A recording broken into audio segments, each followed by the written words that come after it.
Flying solo today, or at least until Johnny shows up. Welcome to the Wrestling Council.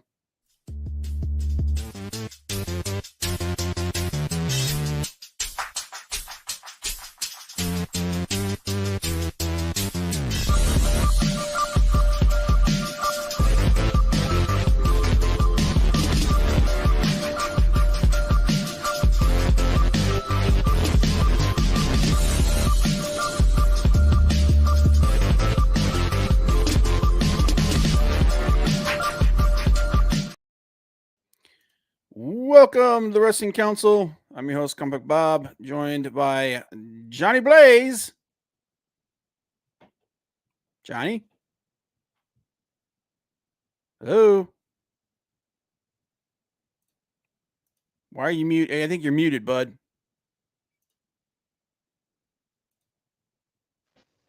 There you go. There you go. Can you hear me? Yeah, I can hear you now. Okay. I'm not used to joining this bit. The show starts, it fucks up my whole deal. That's all right, man. Anyway, you catch us here every Tuesday, 7 p.m. Eastern Time, talk about all news and wrestling. Hollywood, unfortunately, couldn't be here today. He had prior engagements and everything. But how you doing, man? I'm good. Just life in like just halfway. Some things are going right, some things are going wrong. At least I'm not getting whipped with a belt. So about that, I can't complain. There you go. It is what it is. Do you watch Raw or SmackDown this week or anything? I did. I watched Raw. Cool. You can actually chime in on this there. Anyway, guys, before we get into that, let's go ahead and check in with the chat here. Legacy was the first. He said, "Hail the Wrestling Council. Hail Leg Kick. What's up, brother? Appreciate you being here, man." Big Daddy was next. He said, hey yo, Big Daddy. Hey yo.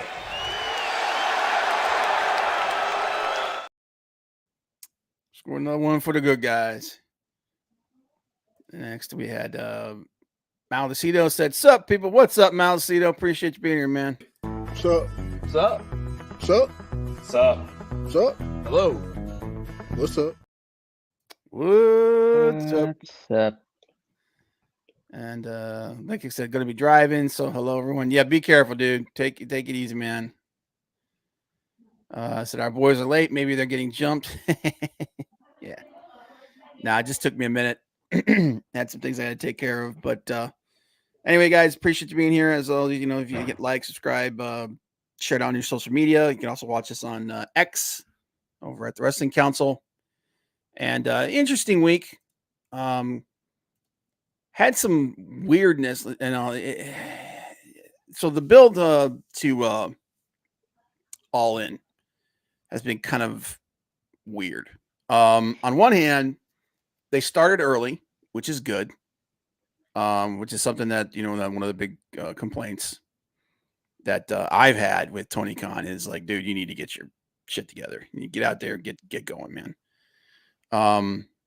And the other is they're making some really weird decisions on matches and whatnot. They started early, but is it me or is AW coasting right now? It feels like you know what it is. Like we're gonna talk about it. We'll talk about it in a minute. I don't want to bury the lead here. Sure. Before we get into that, though, let's go ahead and get into our favorite segment. That's something we call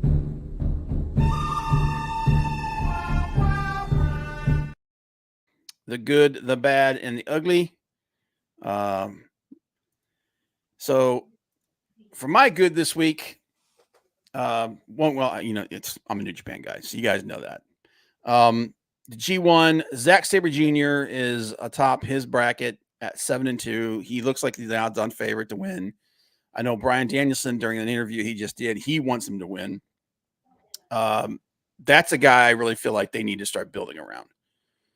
To me, he's the best guy. He's the best wrestler that they have in their company right now. So it's good to see that he's getting that recognition. Put him in the world title scene, and let's see what he can do, man.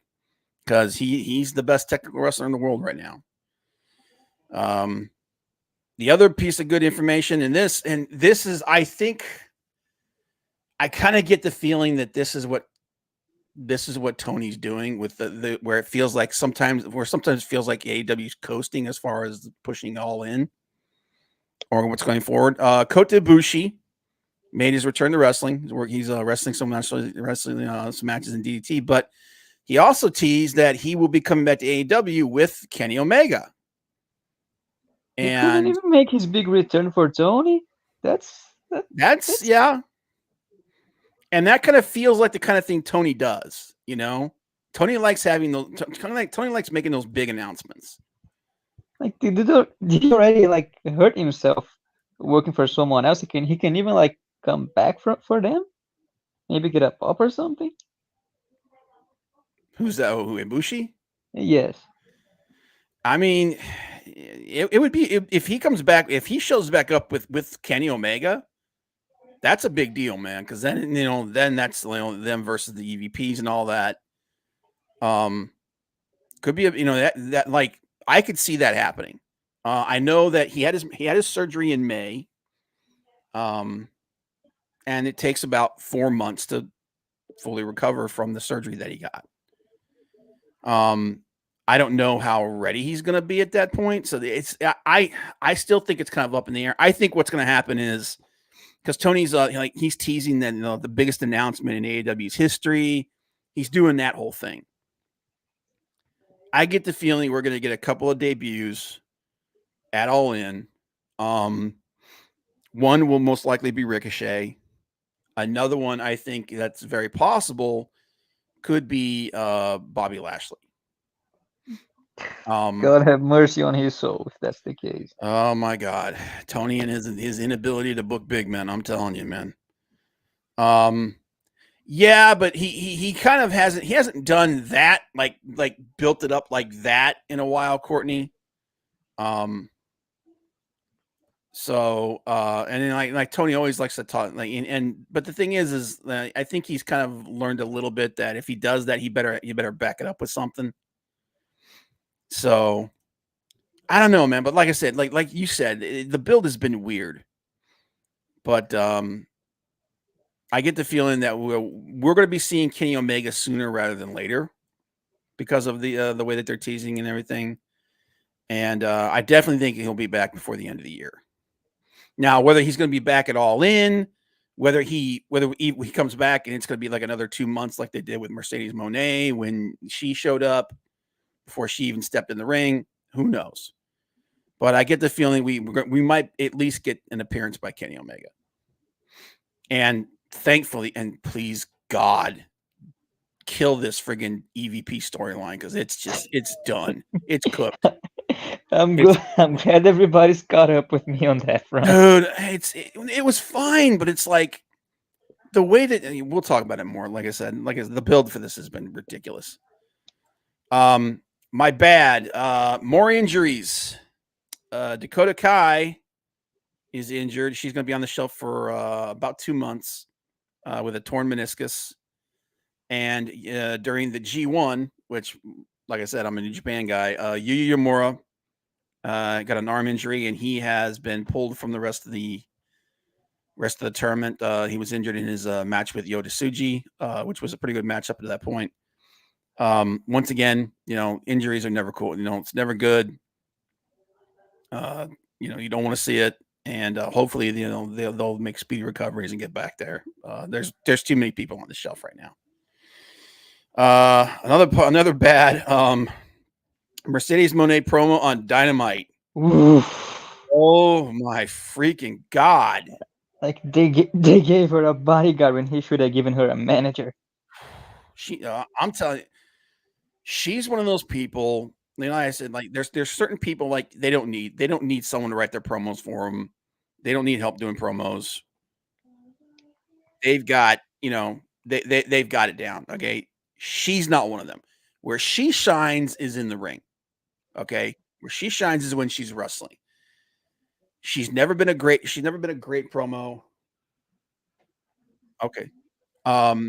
She's never been a great promo.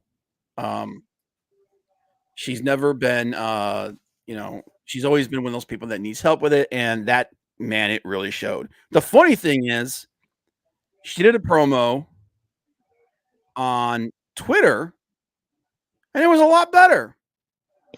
Like, what happened? You know, did you freeze up in the ring or something? I'm just like, God, look, please, for the love of God, just hire somebody to work her promos, write her promos for her, keep them short and sweet, and just do your thing in the ring, because you're not hitting it.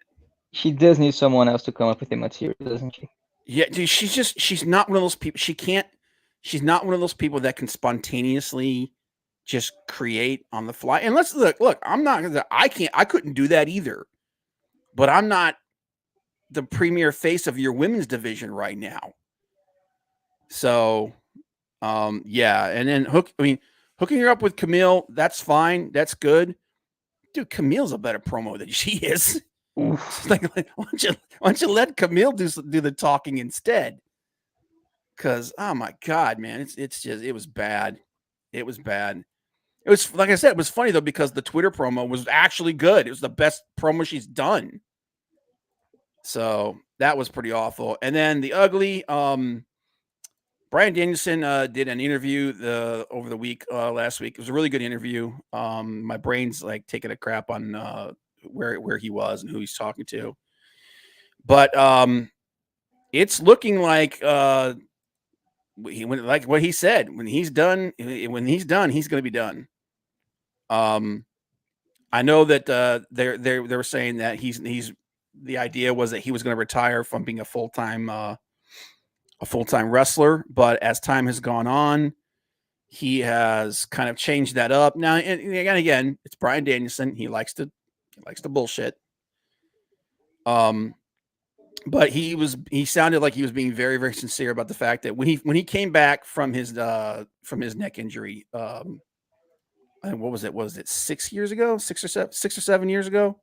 Around that. The idea was you can go back to wrestling, but you can't go back to wrestling the way that you used to. He couldn't go back, and he couldn't go full tilt. And as time went on, as he came back, he started ramping it up and going more and more and more, and basically started pushing it back to, the level that he had been doing before. And according to him, that has wrought some negative side effects.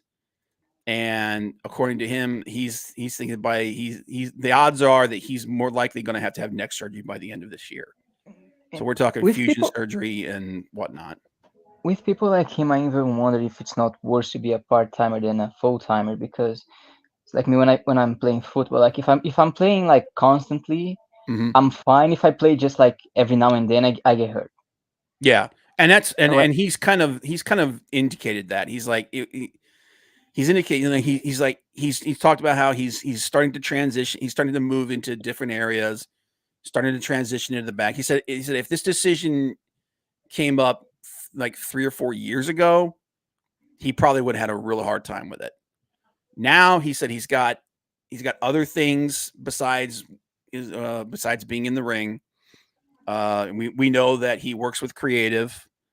It was a really good interview. I need to find it. I'll put the link of it into the description when I do find it. It was a really, really good interview. And he illuminated a lot of things. One of the things, like, we know this for a fact, like being a dad is like the most important thing in the world to him. His kids are getting to the point where they're old enough where he can do stuff with them, and they want him around all the time, but they're not old enough to where, like, they're moving on to their own things.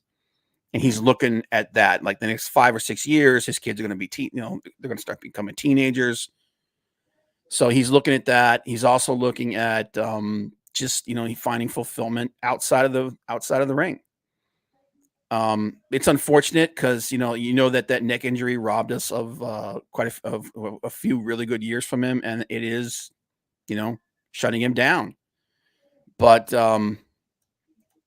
You know, I look forward to seeing him transition into that creative role behind the scene, and hopefully he can be that guy that really helps AEW turn the corner, or whatever he does wherever he goes. But it's really really unfortunate. But that, and then also, of course, the passing of Kevin Sullivan, the age of 74, and I was talking to Big Danny, a couple other people, like Kevin Sullivan. When I really started watching wrestling was when he was in charge of the Varsity Club with Mike Rotunda and Rick Steiner. And then later on, Rick left, and they brought in Dr. Dusty Williams, and another one of those guys that, like, his name doesn't pop. Like, you think about your Mount Rushmore and all that. His name's not. He's not one of those names that pops up, but had a huge impact on the wrestling world. So, rest in peace, Kevin Sullivan. And yeah, it's that was kind of what I had for this week. Did you have anything? You got a GBU, man? Just a couple of things that are probably gonna transition into our main topics, but I know Swerve was defending his booking. They gotta do better by him. That's the thing. That's why the headline this week is, what the hell was that? Like that. I don't get it. So before we switch into that, I want to ask you a question, and I want you to think truthfully about this. Has there been any AEW Tag Team Championship run worse than the current one? No. Yeah. No. And I'm throwing the Acclaimed in there with that. Okay. The current state of the AEW Tag Team division is terrible, which is absolutely disgusting, because they have, hands down, the best tag team division in wrestling. There's no reason for it to be like this. And I know that there were some creative decisions that caused problems. I know that there was a lot of division over brawl out and all that kind of thing. All of that stuff's gone. They need to get their tag team division in order, and they need to get themselves right. And they're making some moves that I think is the right thing to do. But this thing with the EVPs, they should have pulled the trigger on this a long time ago. This thing's ridiculous. So yeah, I agree with you on that. But okay, guys. And by the way, guys, anybody that's in the chat watching, that's watching later, post your GBUs for the week, and let's go ahead and get into it. So, like I said, main story is the build towards All In. So far, it's shaping up to be a pretty good show. Let me pull up the All In card here. That is a constant with this company. Like, we know the show is gonna be fun, but the build is usually lacking. It's just been weird. So the matches that we know about, where the hell is it? I pull up the thing for the card and it doesn't show me the card. And go away. So obviously you got Swerve Strickland versus Bryan Danielson. Great match. Bryan Danielson's probably his last in-ring match. I think we might see him once or twice after this, but I kind of doubt it. If it'll be like a special, like, 3-man tag team or something like that. Tony Storm versus Mariah May, which would be a good match. The build, that's probably been the best build that they've done through this whole thing, is Tony Storm versus Mariah May. That's the one story that has carried over from pay-per-view to pay-per-view. Yeah. With somewhat of a consistency. Yeah, it's probably the best feud they've got in the entire company. Well, it's probably the best. It's definitely the best storyline that they've got right now. The Swerve Hangman storyline is a good storyline, but they've had opportunities to really ramp this thing up to the next level, and they just completely dropped the ball. And that's one of the things we're going to talk about. Mercedes Moné versus Britt Baker. At this point, I don't care. I really don't care. International Championship, Will Ospreay versus Pac. That'll be a good match. That came out of nowhere. I don't know what's going on. Wait a minute. Wait, what is that the right No, card? that's the wrong wrong. card. Because you said Swerve versus Hangman, but that's not a thing. I think you got the wrong card. You got the wrong All In, maybe. No. I said the the storyline between Swerve and Hangman is a good storyline. They had a chance to add that, like some of that to the situation in between him and Bryan Danielson, and they didn't. I think this is a typo right here. It's yeah, that's a screw up right there. I don't know where that came from. But anyway, getting back to what I was talking about. Yeah, they've got this. This website's terrible. That is all screwed up. Here we go. So yeah, TNT Championship, Jack Perry versus Darby Allin. Okay, the build. Please, just take it away from him, dude. I honestly, I think the worst thing they could have done was add Jack Perry to the Elite. Yeah, just give him a taco. He seems to like those. Yeah, Mercedes. Yeah, Will Ospreay versus MJF. That's the match. Yeah. I was like, wait a minute, that's wrong. That match, that I'm interested. Like, of all these matches, I'm interested in 3 of them. I'm interested in MJF versus Ospreay because they've been good. Toni Storm versus Mariah May. That's been the best rivalry in AEW so far. And then Strickland versus Bryan Danielson. You know, it'll be an amazing match. But they're making these weird decisions. They're making these weird decisions with the booking, and the most confusing one was on Collision this week. So Bryan Danielson had a match on Dynamite, and it was a good match. And I like the storyline element behind it. Jeff Jarrett, who's probably doing the best work he's done since he showed up in AEW, is just being honest and being real about his friendships in the past and whatnot. Told Bryan Danielson, he's like, listen, you go into this match, you're gonna get crushed if you don't go into this, as the American Dragon. So this whole thing was basically Jeff Jarrett trying to make Bryan Danielson ready for his match against Swerve. I liked it. I thought it was good. I thought it was cool. I like Ricky Dragon Steamboat showing up because I love that dude. And then for some reason, but then we had this really cool element where Hangman came out and he murked the shit out of Jeff Jarrett. He's like, nobody gets involved in this but me. Like, you're getting in my way between me and Strickland. Cool. I like that. That's a good storyline element. That works.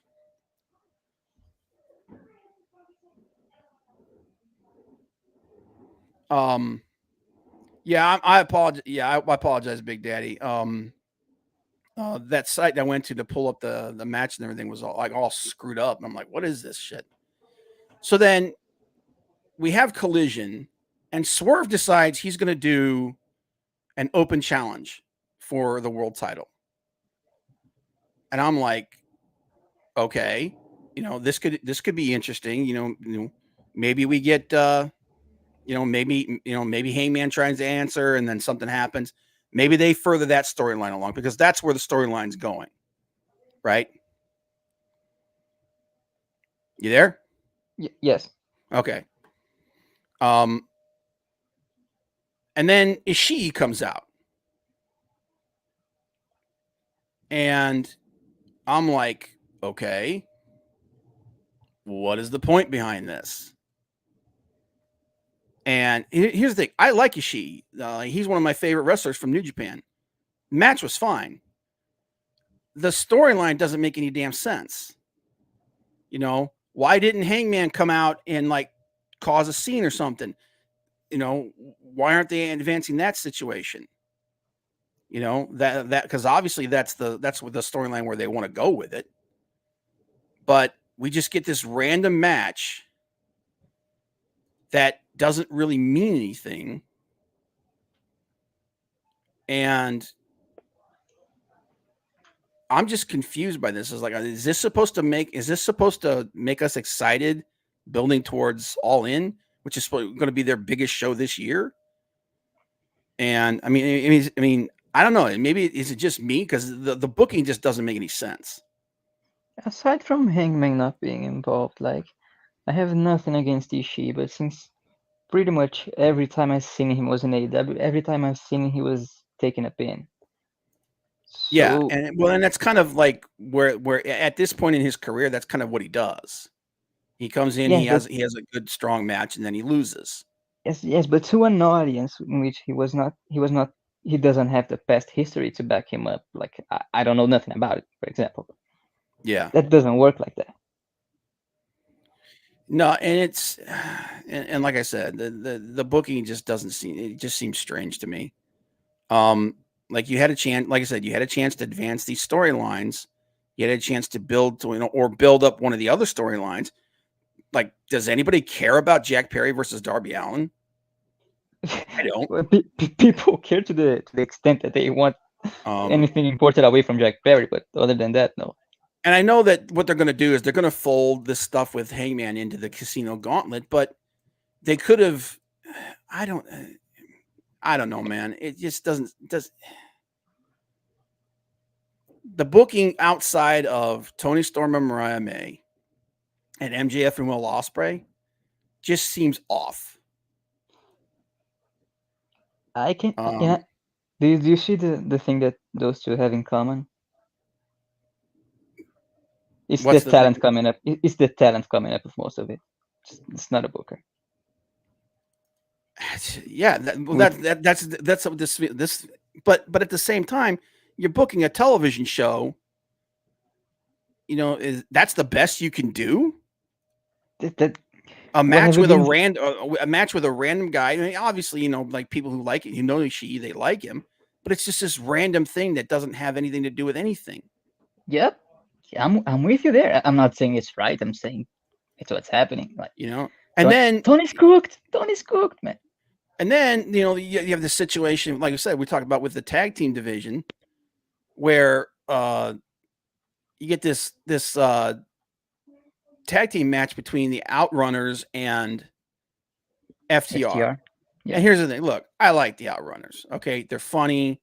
They're one of those. They're one of those. You know, kind of like goofy acts. You know, like not my favorite thing, but they're fine. There's no way they should be beating. They should be coming this close to beating FTR. FTR in the last couple of months is like, I don't know what's going on with them, but they're just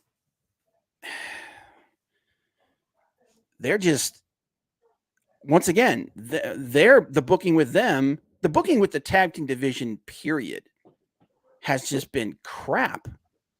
All in is on the corner, and there's not a peep about a tag team title match. No. And that, to me, and that's where, like, we come back to that we were talking about when we said that the booking feels strange, and that Tony feels like they're just kind of spinning their wheels on a lot of stuff. It comes back to that, like, you know, you've got these amazing tag teams. You're about to lose one of your best tag teams in the Lucha Brothers. You're probably going to lose out on the Motor City Machine Guns. You managed to, like, I get the feeling that there's going to be. They've got a good relationship with the Von Erichs, and I get the feeling the Von Erichs are probably going to sign with them very soon. You've got, you know, some new blood in the tag team division. You've got still the best tag team division in professional wrestling, but your tag team titles, which used to be one of your main focuses, are like an afterthought now. They're not even on TV. I'm not that. No, they're not, because the Bucks have been gone. You put the title on the Bucks. The last time the tag team belts felt like they had any kind of like heat on them at all, or any kind of relevancy, was when Sting and Darby beat them and took them. And then you had the chance to do it like I said, do a tournament to decide who the next tag team champions are going to be, and you just put them on the Bucks again. And then the Bucks disappear with this. Oh my God, this goofy friggin' EVP thing, which doesn't make any sense, because they did the whole thing where they beat up Tony Khan, and Tony Khan had to bring in, Tony Khan he couldn't travel. He's beat up. We're in charge now. And then Tony makes Christopher Daniels his stand-in, his temporary showrunner. And then 2 weeks later, Tony's back on TV. If you think about it, even before he was back on TV, he was making calls, like allegedly from a distance, like on video calls and stuff. Okay, that's fine, but at least he wasn't there. And then all of a sudden, he's back 2 weeks later. But they're still doing the EVP gimmick, the evil EVP gimmick. But he's there. He's the boss. How are they getting away with this shit? If you're gonna be an evil boss, you have to be the boss, not the setting coming for the boss. It just doesn't work. But yeah, like I said, man, the biggest show that they're gonna run this year, probably the biggest show, the most important show they're gonna run for the next couple of years, because this is gonna kind of like determine what happens as far as the situation with Warner Bros. Discovery and all that. And the build has just been like, it's just been in some areas. It's been lackluster. It feels like it's been thrown together in some places. You got 3 matches that look like they had structure to them, and the rest of it's just them like wadding it up and throwing shit at the wall and seeing what sticks. And that's not good, man. This is it's just been so confusing. Like you said, I think it'll be a good show, and just, like the final word on this, because like I said, I'm kind of beating a dead horse here with this. It's just so confusing to me. It'll be a good show, but the build to it has just been so and I said it about a dozen times. It's just been weird. That's the thing. You don't sell pay-per-views when the show's already happening. You sell them for that. So you gotta do better, man. Yeah, and this they need to go back to like a soft brand split. They've got so much talent that's not being used. It's just some of that by design, it seems, or pettiness. Like I miss Ricky Starks a lot. Yeah. Yeah, he's going to WWE. He's on his way to WWE. Daniel Garcia is probably going to be leaving for WWE. Lucha Brothers. Daniel Garcia is a little surprising to me.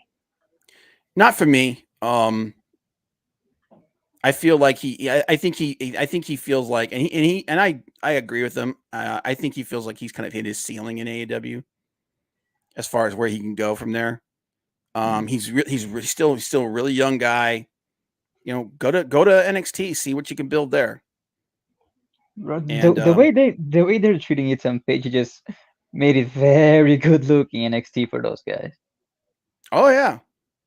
And here's the thing, and like all people saying, oh well, everybody was talking crap about WWE, about AEW when they were hiring all these WWE guys. Now WWE's hiring all these AEW guys. Yeah, they're hiring the young guys, and they're using them well. And they're and they're turning them into better stars. So, what are you going to do? Like that's a smart thing to do. And like we talked about Ricky Starks. Ricky Starks is a guy that's got a lot of upside, man. Why wouldn't you hire that guy? You put Ricky Starks in the Jack Perry position, I promise you this thing would be a lot better. Here's the thing, like Jack Perry, I really don't think he's the problem. I just think that it's the way that they're going about everything. And I've defended Tony Khan a lot over the years. I do think that the guy, and like for like the first 3 years of Raw of AEW's existence, he hit a lot more than he missed. He's letting people kind of dictate to him where he goes. That's the thing, because you've said that a lot, and I'm starting to consider, because I wasn't around at the time, but was it his hits, or was he just giving the approval to the hits of Kenny Omega and Cody Rhodes? Oh, Cody was a big part of the success of AEW. That's why all these people that are like talking like crap about Cody right now, about like, oh, you weren't the guy that created AEW. I was like, dude, Cody was the driving force behind that. Whether anybody wants to admit that or not, Tony might have been, Daddy, I want to create a wrestling company. Okay, son, here's some money. Tony Khan was instrumental in the creation of AEW, but Cody Rhodes was the heart behind it. If anybody, I mean, you'll look at the original All In. That was pretty much like it was him and a handful of other people that put that whole thing together. So and I 100% believe he was that glue in the back in the locker room that held everything together. He was like we said, like, Tony needs a sheriff. Cody was that sheriff for the first 3 years. And as soon as he left, things started to crumble. So, but yeah, that was like this last collision. Oh, so do I, Mal. Like, I talk crap about everybody, but and it's not the crap talking, it's not the shit talking that's the problem. It's the driving. It's the direction the AEW as far as a business is going. Now they're like, regardless of what happens with Warner Discovery, they're going to sign a big deal with them. It may not be $500 million, but it's going to be a lot. It's going to be a lot more than they're getting right now. The problem is that what are you going to do with that money if the head of your creative vision is hobbling along and doesn't have any direction? So I don't know, man. I like AEW. I like there being an alternative. I like a lot of the talent that works there. I like the matches they put on. But as far as, what they're going to do once they start losing, and as they start losing some of these people that they've built around, because here's the thing, Kenny Omega's in his 40s.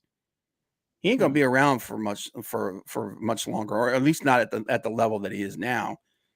Bryan Danielson's about to retire. It's a lot of people that they've kind of hung their hat on. Some of these people are going away, and what are they going to do going forward?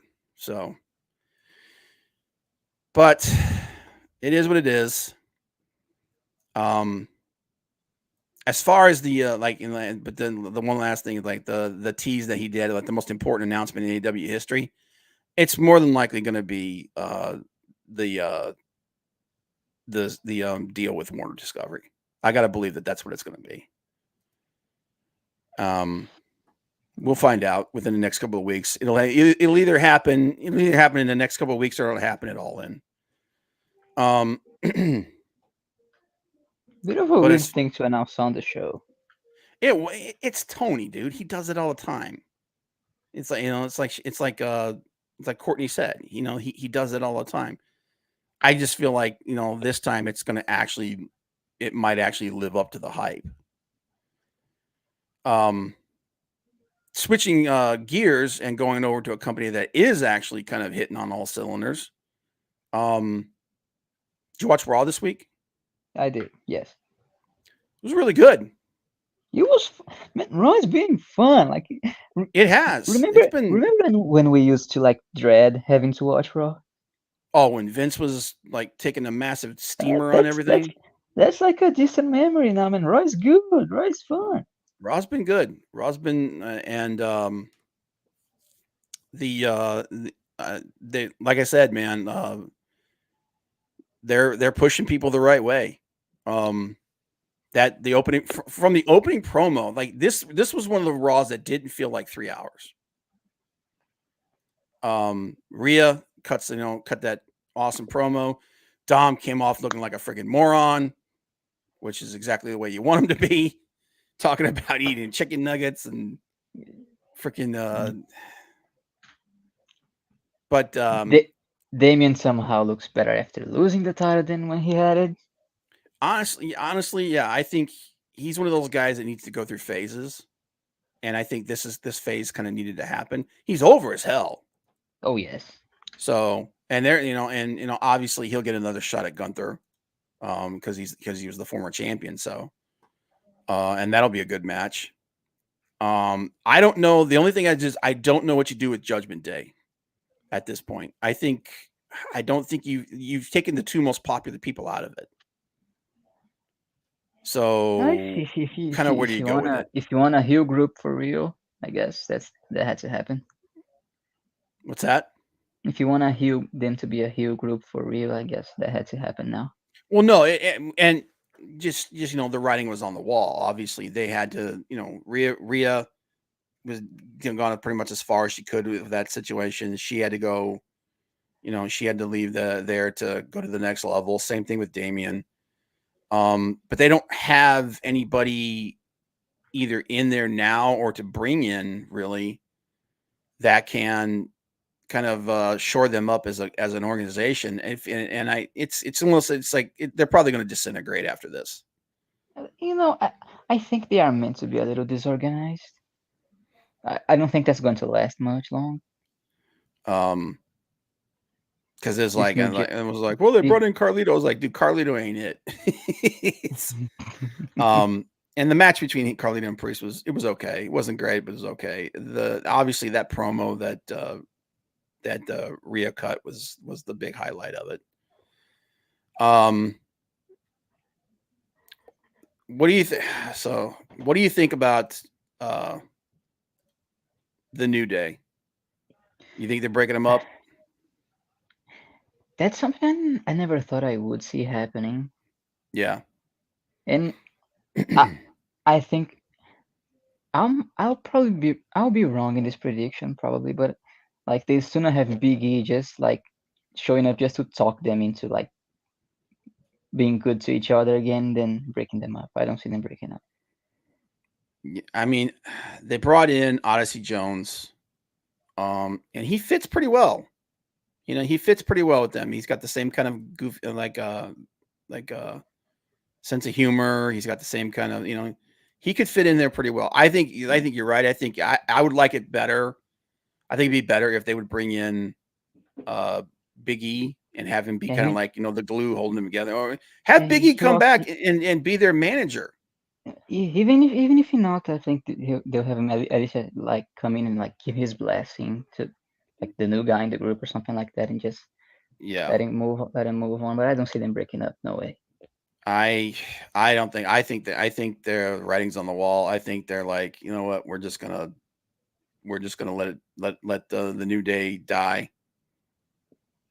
Unfortunately, I think that's what's gonna happen. I thought what happened. I thought the whole thing with Alpha Academy and American Made was good. Still not sure what the hell they're gonna what the direction is gonna be for the Wyatt 6 after this. I mean, who are they gonna go after? But I like what's going on with that. There wasn't a lot on this show that wasn't good, with the exception of like this group with Shayna Baszler, Zoe Starks, and Sonya Deville. It's like, what are we doing with this? Where are we going here? So it hasn't stuck so far. Yeah. No, it's not. This is where the women's division is. You've got two really big stars in Rhea Ripley and Tiffany Stratton, and then you got everybody else who's just kind of there, and they're just kind of milling about. And it's clear that Stephanie had a lot more to do with the women's division than we originally thought, because ever since she left, it's just been on a downward slope. Outside of Rhea Ripley and Tiffany Stratton, like they didn't book Bailey strong. They didn't really build much going on there. All the rest of the talent's just kind of in a holding position. So that if there's one place where WWE's been kind of faltering, it's in their women's division. Randy Orton versus Gunther, that works for me. Randy's in that. Randy just signed. I believe they said he just signed a new 5-year deal. Yes, 2029. Yeah, and dude, we knew he was going to retire in WWE. That whole thing a few years ago where he was like teasing, "Oh, I might go to AEW." You know, you weren't. You're never leaving there. But yeah, it's hey, I want Gunther to have a really long title run. I want him to like really establish him as as one of their top guys. And a match against Randy is exactly what you need. You think No, we get the Randy versus Cena match still? the Randy versus Cena. Oh, for his last match. Yeah. I think they can. You can still build towards that because at some point Randy's going to turn heel because he's Randy. He's not going to stay the nice guy for very long.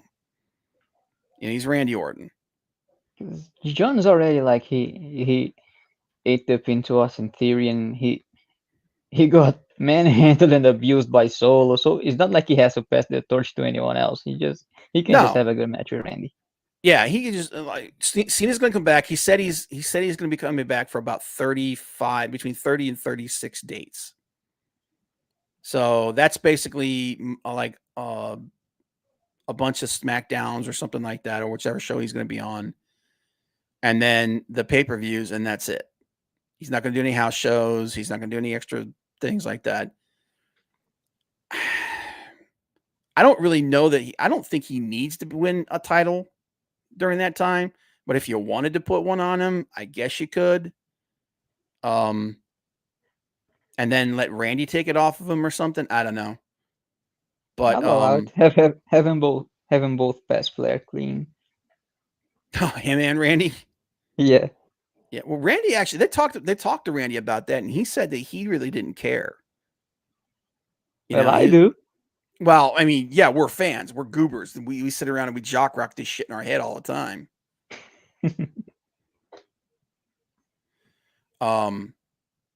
But no, like I thought the segment between him and Gunther was great.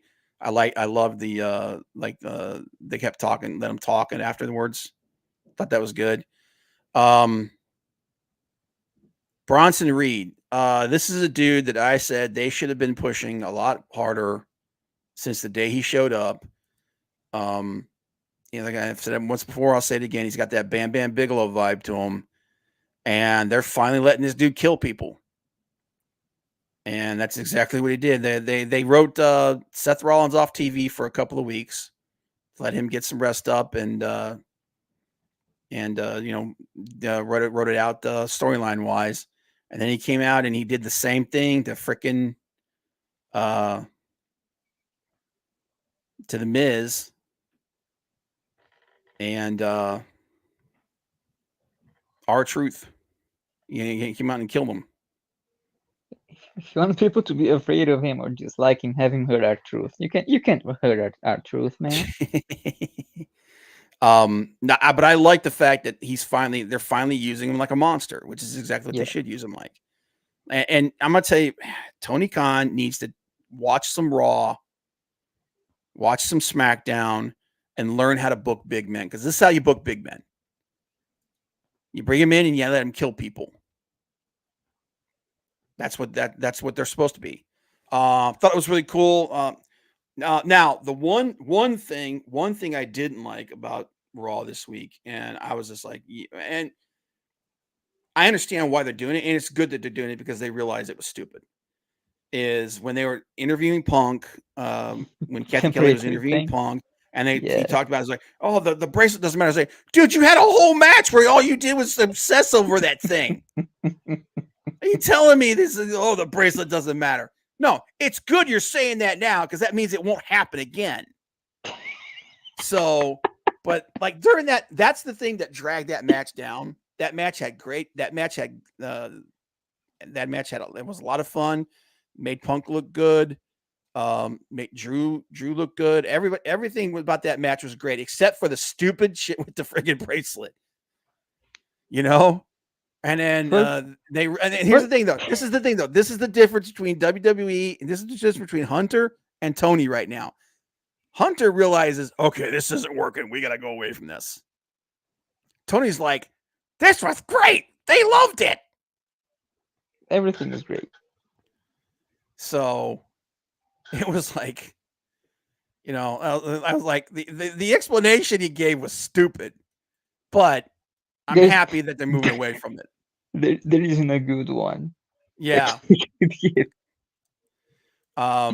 Mark Henry showed up with his son Jacob, who is an NIL recruit. I thought that was cool. If you've kept up with the story with Mark Henry and his son, basically the whole reason Mark Henry basically left. I don't even see how many times I can say basically. Left AEW was he wants to focus on building his son and his son's career, which I think is awesome because his kid is a friggin' athlete and a half, dude. Oh yeah. And here's he's a goddamn cool guy, that Mark Henry's son. Yeah, he is. He's dude. I've been like anybody. If you've been following him for any amount of time, he's going to be a big deal. He really is going to be a big deal. Sami Zayn versus Braun Breaker. This was a good main event. Keep building up Braun Breaker like he's the next big thing because he is. Sami, put on a great match. And yeah, it was just, Braun Breaker, like again, they're saying just yeah. Well, he's big enough to be two athletes. he's a big kid, man.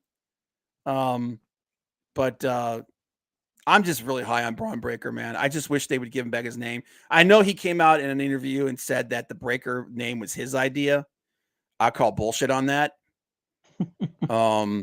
That's just him, being cool and be like, I'm not going to bury anybody or anything like that.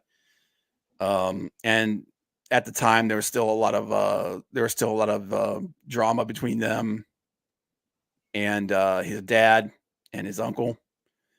But dude, this guy, if they keep booking him like this, they keep booking him well. He'll be in the world title scene very, very, very soon. And as for the name, I'll allow it. It's a good one. At least it's not Max Dupri. Oh God. Okay, so everybody's talking about maximum male models showing up in AEW and Ring of Honor. And they're like, oh, this is so cool. And I'm like, oh, why? I was like, look, I'm glad they're getting work,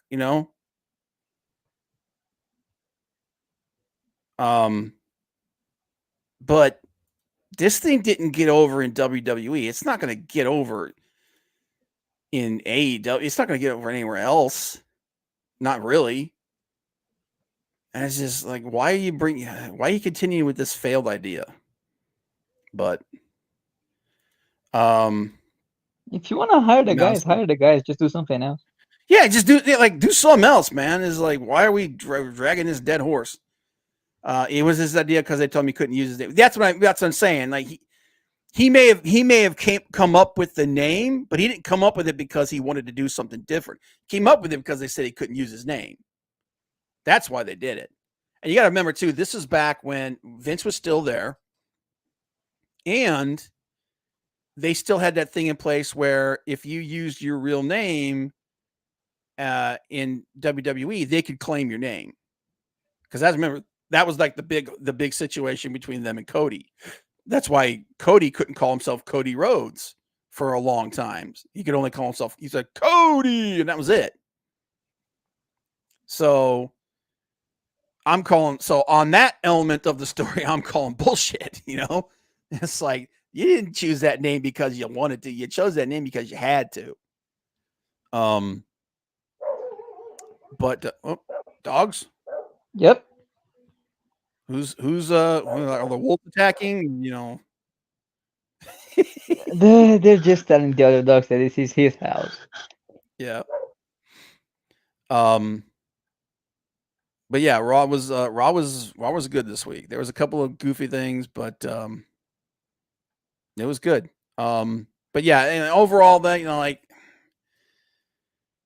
I'm kind of sad about the whole. Yeah, Miss Aaron, what's up, Miss Aaron? Appreciate being here. Yeah, puppy. Yeah, we need to have a puppy cam to save this freaking stream because it's been going off the rails. It was just, yeah, like I said, it was an interesting week of wrestling. Like I said, I watched more wrestling podcasts than I watched anything else. And if you do, let me see if I can find that interview with Bryan Danielson, who he did it with. It was really good because he basically opened up a lot. Bryan Danielson interview. It was on Gorilla Position, is what it was on. And he talked about a lot of stuff on there. He talked about his All In's concerns. He talked about Shane McMahon in AEW, his relationship with Vince, CM Punk, about potentially going into the Hall of Fame. It was a really good interview. And he got very candid about it. And you could tell that whatever comes from this, he's made his peace with it. And I like I said, I don't want to see the guy go, but if he can somehow transition this into him becoming, a bigger influence behind the scenes, because the way he described it, he's not quite as big an influence behind the scenes as we all thought he was. He injects himself into creativity when they ask him. He gives his opinions on stuff every once in a while, but he's not like, other than being a member of the disciplinary committee, he's not like an official member of anything. So hopefully Tony's smart, and he seems to be, because like I said, like Tony made that comment like a year and a half ago, where he said if anything happens to him, put Bryan Danielson in charge. So and maybe he can help right the ship with what's going on with AEW. I think a lot of things are going to change once this deal with Warner Discovery is done. And I think that I think Bryan Danielson, they're looking at him becoming a big part of it, which would be a really, really smart thing to do. It's a really good interview. I'd check it out. Like I said, it's called Gorilla Position. It's on YouTube, and his stuff. He's talking about his relationship with Vince and Shane was pretty interesting too. So, but that's about it for me, guys. Like I said, it's kind of a slapdash show this week. No Frank, didn't have a lot of prep time and everything, and just really a lot of really confusing booking and stuff coming out of AEW. Just had me like, what the hell? But I'm still looking forward to All In, and should be a fun show. But hopefully we get some friggin' direction. But anyway, guys, appreciate everyone's here. Johnny, appreciate you sitting in co-pilot with me tonight, man. No problem. Big Daddy, Guardian of Chaos, Miss Sarah and Maldacito, Courtney, Leg Kick, everybody that was lurking, and everybody else that checks us out later. Appreciate you guys being here. And yeah, we'll see you guys next week. Bye. Goodbye.